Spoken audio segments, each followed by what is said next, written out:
2011 में इस्लामाबाद से एक एमएनए की बेटी पढ़ने के लिए हमारे पास ऑस्ट्रेलिया आई।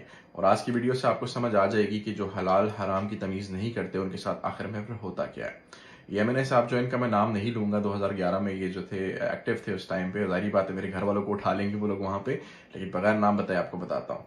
अब जो लेडी यहाँ पे आई थी, जो लड़की आई थी, वो हमारे साथ यूनिवर्सिटी में पढ़ रही थी उस टाइम पे।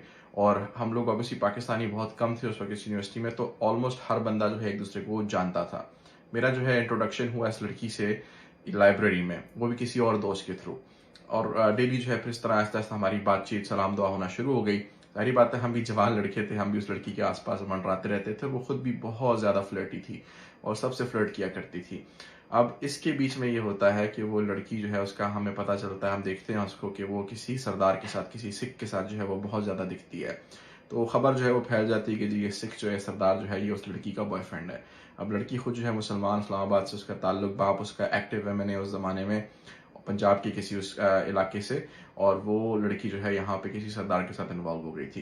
खैर बहरहाल लाइब्रेरी में मिला करते थे हम लोग, और इस टाइम के बीच में वो जो एमएनए साहब हैं उन्होंने ऑस्ट्रेलिया का चक्कर लगाया अपनी बेटी को देखने के लिए कि वो कहाँ पर रह रही है और क्या क्या कर रही है।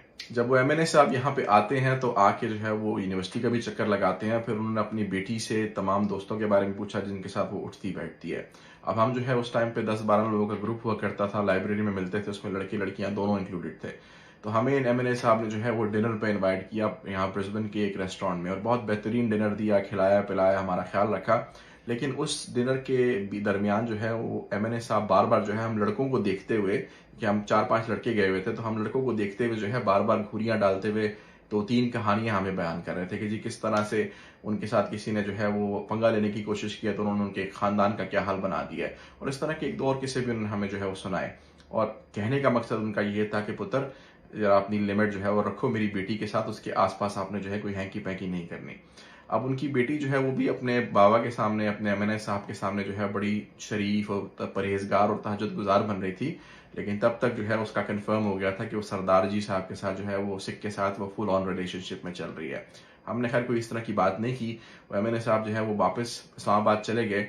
और कुछ टाइम के बाद फिर हमें पता चलता है, क्योंकि हम उस लड़की से almost every second third day मिलते थे यूनिवर्सिटी में, पता चलता है कि वो जो है फुली इन्वॉल्व है सरदार जी के साथ और बेसिकली उनके साथ रहना शुरू हो गई है। उस सिख के साथ वो एक घर में रहना शुरू हो गई है। उस अकोमोडेशन से उसने शिफ्ट कर लिया जिसके पैसे जो है उसके वो एमएनए साहब, उसके जो वालिद थे, वो पे कर रहे थे। अब उसी लड़की के किसी सहेली ने जो है वो खबर जो है उसके घर तक पहुंचाई है इस्लामाबाद में कि आपकी बेटी जो है किसी सरदार के साथ रह रही है। जब उसके वालिद को ये बात पता चलती है तो उसके वालिद जो है वो यहाँ पे ब्रिस्बेन में, ऑस्ट्रेलिया में जो उनके ताल्लुकात थे, जाहिर बात है